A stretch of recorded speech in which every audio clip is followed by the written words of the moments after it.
Të nderuar të pranishëm, përfaqësues të organizatave dhe institucioneve të ndryshme, kolegë, miq, zonja dhe zotëri. Kam kënaqësinë e veçantë që në emër të Ministrisë së Arsimit, Shkencës, Teknologjisë dhe Inovacionit të marr pjesë në këtë ceremoni inaguruese të zyreve të Qendrës Kosovare për Arsim në Distancë. Ky është edhe kurorëzim i angazhimit disa vjeçar të Antigonës dhe të kolegëve të saj për promovimin e mësimit në distancë si një formë e re të mësuarit në botën bashkëkohore. Jemi njohur diku rreth 3 vite më parë me Antigonën dhe kolegët e saj dhe ja ku jemi sot në inaugurimin e kësaj qendre, për të cilën nuk kam asnjë dyshim që do të ketë sukses. Ka vite që organizata të ndryshme anë kënd botës, përfshirë edhe universitetet më prestigjioze, ofrojnë mundësi që njerëzit e të gjitha nacionaliteteve dhe grup moshave të zgjerojnë horizontin e njerive të tyre përmes kurseve në distancë me një organizim fleksibil të orarit të mësimit dhe me shpenzime minimale ose nganjëherë edhe pa pagesë.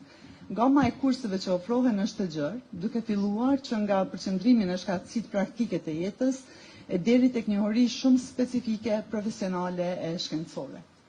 Në përgjithësi, mësimi në distancë është ndruar në një dimension të ri të mësimit gjatë gjithë jetës, me një tendencë që në një të ardhmen të afërt të jetë formë dominuese e të mësuarit, të paktën pas përfundimit të shkollimit formal. Mirëpo, në shumë vende të botës, mësimi në distancë është pjesë e mësimit formal dhe kjo organizohet përmes qindra mijëra programeve studimore që bazohen plotësisht ose pjesërisht në mësimin në distancë. Edhe pse në vendin ton, edhe në rajonin e Ballkanit, kemi pasur shumë pak programe të tilla, sfidat e fundit dhe pandemia me COVID-19 na kanë sjellë në vëmendje domosdoshmërinë që të jemi të përgatitur edhe për këtë formë të mësimit. Hulumtimet e para na tregojnë se mësimi në distancë gjatë pandemisë, jo vetëm në Kosovë, por në të gjitha vendet e botës,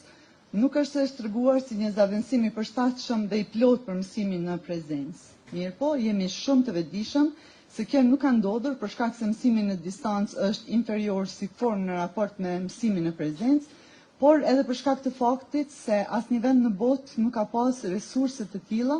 që të ofrojë mësim në distancë për një numër kaq të madh të nxënësve dhe studentëve, siç pandemisë, kur mbi 1 miliard fëmijë e të rinj anë kënd botës nuk mundën të vijanin mësimin e rregullt. Prandaj mësimi në distancë, edhe pse aktualisht ka një historik të shkurtër, duhet të konsiderohet si një risi dhe të fillojmë të mësohemi me të. Kjo formë e mësimit duhet të promovohet përmes të kurseve të përgatitura mirë dhe të realizuara me metoda të përshtatshme për mësimin në distancë, me ilustrime cilësore dhe me ndërveprim sa herë që është e nevojshme.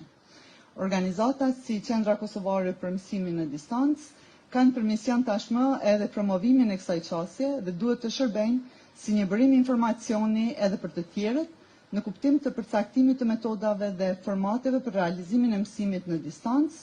por edhe të hulumtimeve që japin informacion për përparësitë dhe mangësitë e kësaj forme. Unë i mora disa porosi tashmë nga Antigona në fjalën e saj, pra me sigurt se qendra do të zhvilloj edhe ndonjë kurs për mësimin në distancë, që mund t'ju shërbejë qytetarëve duke marrë parasysh se kemi pak kurse të tilla në gjuhën shqipe. Por Qendra Kosovare për mësim në distancë duhet të inkurajojë edhe organizata tjera dhe institucionet arsimore që të zhvillojnë ofertën e vet në mësimin në distancë, e natyrisht edhe roli dhe obligimet tona si ministri nuk janë më të pakta në këtë drejtim. Meqenëse se është një fushë krejtësisht e re, është të arsyeshme që zhvillohen edhe ca mekanizma të sigurimit të cilësisë, të cilat janë shumë të rëndësishme për kurset e mësimit në distancë, në veçanti për ato që kërkojnë akreditim, siç janë për shembull programet e trajnimit për mësimdhënës. Ne nuk është se kemi një përvojë shumë të gjatë në këtë fushë dhe mirëpresim çdo ndihmë që mund të na ofrohet. Në të ardhmen e afërt do duhet të zhvillojmë sisteme komplekse për mësimin në distancë, si dhe të bëjmë investime të konsiderueshme edhe në infrastrukturën e etikut, në institucionet edukative arsimore dhe të ofrojmë qasje të barabartë për të gjithë nxënësit dhe të rinjtë tanë në këtë mësim në distancë. Këto plane janë draftuar në një plan i cili tashmë ekziston në Ministri, por si tillë është një obligim i joni, edhe joni si Ministri, po edhe i të gjithë partnerëve dhe bashkëpunëtorëve tanë, që të sigurohemi që të mos kemi vetëm dokumente e strategji të mirë shkruara, por të kemi një implementim të plot e të suksesshëm të tyre në praktik edhe në punën tonë të përditshme në mësimdhënie dhe në mësimdhënie. Pra besoj se do të kemi shumë pika të përbashkëta bashkëpunimi me Qendrën për Mësim në Distancë. Dhe në emër të kësaj ju dëshiroj punë të mbarë, shumë suksese në përmbushjen e misionit tuaj dhe ju garantoj se bashkëpunimi jonë do të vazhdoj sepse kemi shumë gjëra për punuar bashkërisht. Faleminderit.